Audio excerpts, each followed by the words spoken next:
बच्चों, आज हम लोग सिंधु घाटी सभ्यता के बारे में पढ़ते हैं और ये हम आप लोग को इसलिए पढ़ा रहे हैं कि आगे ये राष्ट्रीय ऐसा मेघा छात्रवृत्ति का एग्ज़ाम है। उसके पर्पज़ से खास करके अभी 8 क्लास वालों के लिए बहुत ही ज़रूरी। वैसे भी ये जीके है, जीके किसी भी खास क्लास के लिए नहीं होता है, ये सभी क्लास के लिए होता है। पर अभी हम ये 8 क्लास में जो राष्ट्रीय ऐसा मेघा छात्रवृत्ति की एग्ज़ाम होती है, जो कि लास्ट 11 मार्च को होने वाली है, उसी के परिप्रेक्ष्य में पढ़ा रहे हैं। आप लोग ध्यान से इसका अध्ययन कीजिए। चलिए हम लोग शुरू करते हैं। सबसे पहला है सिंधु घाटी सभ्यता। तो सिंधु घाटी सभ्यता क्या होता है, ये किस इतिहास में है? प्राचीन इतिहास में।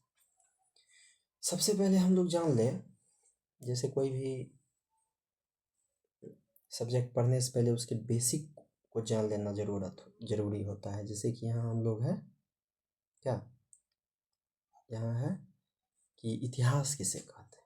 इतिहास के बारे में देखेंगे तो अतीत का अध्ययन इतिहास कहलाता है। यानी जितने भी बीते हुए घटना होती है वो सब के बारे में जो हम लोग पढ़ाई करते हैं वो सब के सब क्या है? इतिहास। और इतिहास का जनक किसे कहा गया है? हेरोडोटस को। किसे कहा गया है? हेरोडोटस को। हेरोडोटस को कहा गया है। ठीक है, अब हम लोग देखेंगे इतिहास के कितने प्रकार हैं। इतिहास के भेद, तो इतिहास के 3 भेद होते हैं। एक होता है प्रागैतिहासिक काल, एक है प्रागैतिहासिक काल, और एक है आद्य ऐतिहासिक काल, और एक होता है ऐतिहासिक काल। तीनों को एक एक करके देख लेते हैं कि प्रागैतिहासिक काल में क्या होता है कि इस काल में मानव किसी भी लिपि और लेखन कला से परिचित नहीं थे। इस काल में मानव किसी भी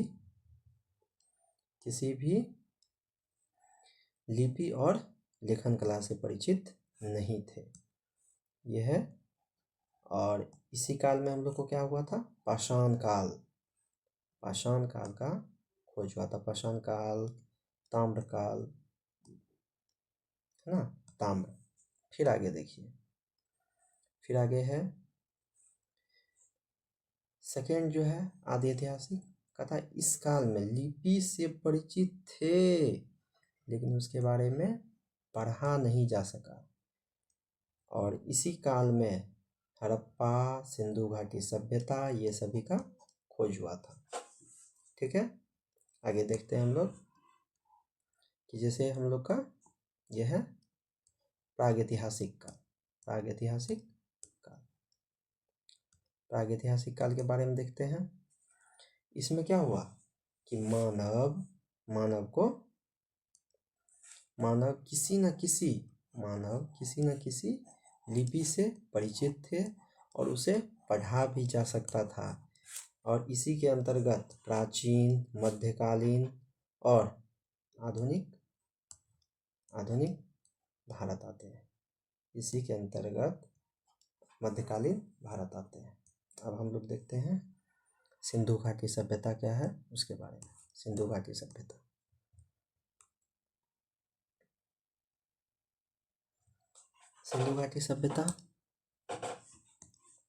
देखिए सिंधु घाटी सभ्यता क्या है कि यह सभ्यता सिंधु नदी के तट पर मिली थी, इसीलिए इसे क्या कहा जाता है? सिंधु घाटी सभ्यता कहा जाता है।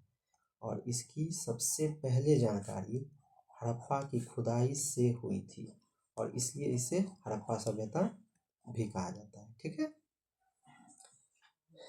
आगे देखते हैं हम लोग फिर कि सिंधु घाटी सभ्यता विकसित होने का जो समय है, यानी सिंधु घाटी सभ्यता का जो समय वो है 2500 BC से 1750 BC। BC कहने का मतलब हो गया कि ईसा मसीह के जन्म से, जैसे हम लोग नंबर लाइन पढ़ते हैं ना, उसमें जो शून्य होता है, शून्य को कहा गया है ईसा मसीह का जन्म। और उससे पहले के समय को कहा गया है BC और उसके बाद के समय को कहा गया है AD। एनो डोमिनी बिफोर कॉमन एरा। तो एनो डोमिनी बिफोर कॉमन एरा, तो माइनस वाला आप लोग जानते हैं, जो जितना बड़ा होता है उतना छोटा होता है, और जो जितना छोटा होता है उतना बड़ा होता है। इसीलिए हम लोग देख रहे हैं कि 2500 से क्या होता है, 2500 से भाग के 1750 पे आया, यानी और घट रहा है। और ये कब तक घटेगा, जब तक कि 0 पर ना पहुंच जाए, यानी ईसा मसीह के जन्मदिन पे ना आ जाए, इस है ना। आगे बढ़िए, ठीक है, नेक्स्ट पेज।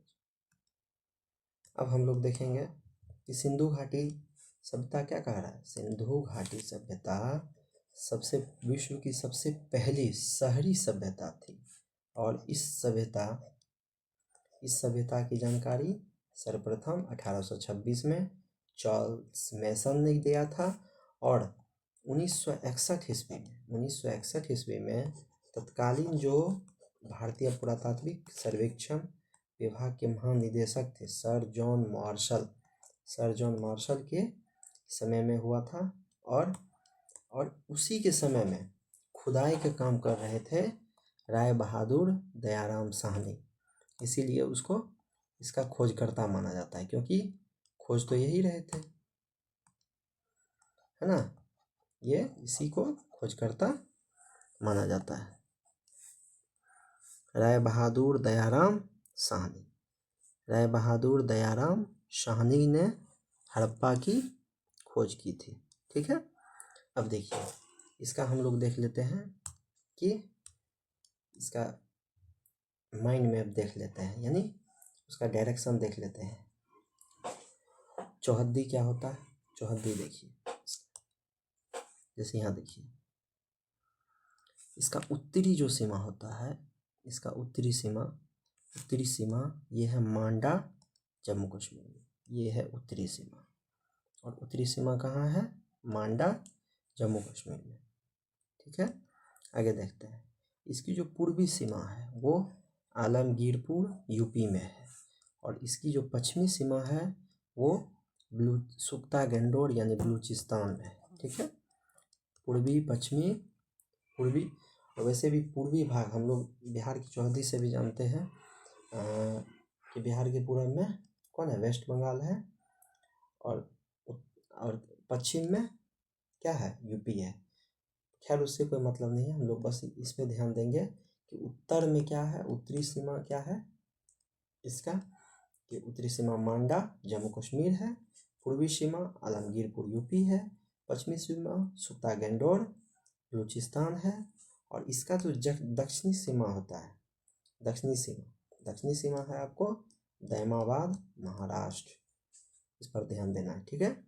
चलिए आगे बढ़ते हैं। अब सिंधु घाटी सभ्यता का आकार पूछा है। सिंधु घाटी सभ्यता का आकार अगर पूछेगा तो क्या बताएंगे, सिंधु घाटी सभ्यता का आकार त्रिभुजाकार है, सिंधु घाटी सभ्यता का आकार त्रिभुजाकार है। और वहाँ का जो सामाजिक जीवन था, इसके समाज का जो स्वरूप था वो क्या था, मातृसत्तात्मक। कहने का मतलब समझे कि वहाँ माता को सर्वोच्च माना जाता था, पिता से अधिक वरीय माना जाता था, माता को मातृसत्तात्मक था, यानी माँ जो कहती थी बच्चे उसी का पालन करते थे। और यह सभ्यता 4 वर्गों में बटा हुआ था, विद्वान वर्ग, व्यापारी एवं शिल्पी वर्ग, योद्धा वर्ग और श्रमिक वर्ग, ठीक है। चलिए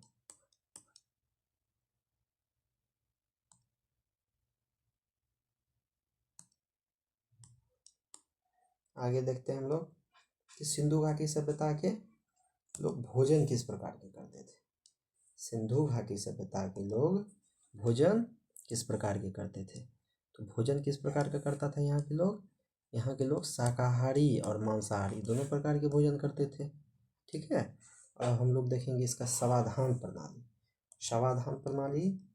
मतलब शव को किस प्रकार यहाँ दफनाया जाता था, यहाँ शव को सिंधु घाटी सभ्यता के लोग अपने मृतकों को, सिंधु घाटी सभ्यता के जो लोग थे वो अपने मृतकों को 3 प्रकार से अंतिम संस्कार करते थे, 3 प्रकार से। एक होता था उसका पूर्ण शवाधान, पूर्ण शवाधान में क्या होता था कि पूरे तरह से मृतक को कब्र में दफना दिया जाता था। ये हो गया पूर्ण शवाधान, यानी पूरा शव को मिट्टी में दफना दिया जाता है। जिसे अभी भी हम लोग देखते हैं कि मुस्लिम जो समुदाय के लोग हैं वो इसी प्रकार से करते हैं। आगे हम लोग फिर देखते हैं क्या है, आगे है आंशिक शवाधान। आंशिक शवाधान कहने का मतलब मृतक के शरीर को जंगल में रख देते थे और जब पशु पक्षी उसके मांस को खा लेते थे तो उसकी हड्डी को दफना लेते थे। ठीक है, उसकी हड्डी को दफना देते थे। ये हो गया आंशिक शवाधान, दफना देते थे। और एक तीसरा होता है जो कि अभी भी हिंदू में चलता है ना, क्या चलता है, दाह संस्कार। दाह संस्कार में मृतकों को क्या करता है, जलाया जाता है। और एक तो बीच वाला अभी नहीं चल रहा है, नहीं देखे हैं, लेकिन फर्स्ट वाला और थर्ड वाला देख रहे हैं। एक मुस्लिम समुदाय में चल रहा है और एक किसमें चल रहा है, हिंदू समुदाय में चल रहा है। ठीक है, खैर आगे बढ़ते हैं। अब हम लोग नगर नियोजन, यानी सिंधु घाटी सभ्यता का नगर नियोजन किस प्रकार का था, वो है, देखिए इसका नगर नियोजन क्या था। इसका नगर नियोजन था कि इस सभ्यता के नगर विश्व के प्राचीनतम सुनियोजित नगर थे और हड़प्पा और मोहनजोदड़ो में मकानों के निर्माण में सामान्यतः पक्की ईंटों का प्रयोग मिला है। और सिंधु घाटी सभ्यता में जो मकान के दरवाजे होते थे वह मुख्य सड़कों पर न खुलकर, सिंधु घाटी सभ्यता में जो मकान के दरवाजे होते थे वो क्या होते थे, सिंधु घाटी सभ्यता में जो मकान के दरवाजे होते थे वो कहाँ खुलते थे, मुख्य सड़कों पर न खुलकर पीछे की गलियों में खुलते थे, पीछे की गलियों में खुलते थे। और सिंधु घाटी सभ्यता में की जो सड़कें होती थी चौड़ी होती थी और मोहनजोदड़ो से प्राप्त हुई है, जिसकी चौड़ाई लगभग 10 मीटर थी। यानी सिंधु घाटी सभ्यता की जो सड़कें हैं वह कहाँ से प्राप्त हुई है, मोहनजोदड़ो से प्राप्त हुई है, जिसकी चौड़ाई लगभग 10 मीटर थी। और आगे देखते हैं हम लोग, आगे सामान्यतः मकानों में 4 कमरे बनाए जाते थे, मकानों में 4 कमरे बनाए जाते थे और 4 कमरे बनाए जाते थे, मकानों में 4 कमरे बनाए जाते थे। और मकान में आंगन, रसोई घर, स्नानागार, कुआं तथा कुछ बड़े घरों में शौचालय भी मिले हैं। और इसमें जो है क्या है, इसमें कुछ ढकी हुई नलियां भी मिली है। ठीक है, आगे बढ़ते हैं। अब है हड़प्पा। अब ये नेक्स्ट क्लास में हम लोग देखेंगे। आप लोग मन लगा के पढ़िए। अब मैं रेगुलर सभी टॉपिक का वीडियो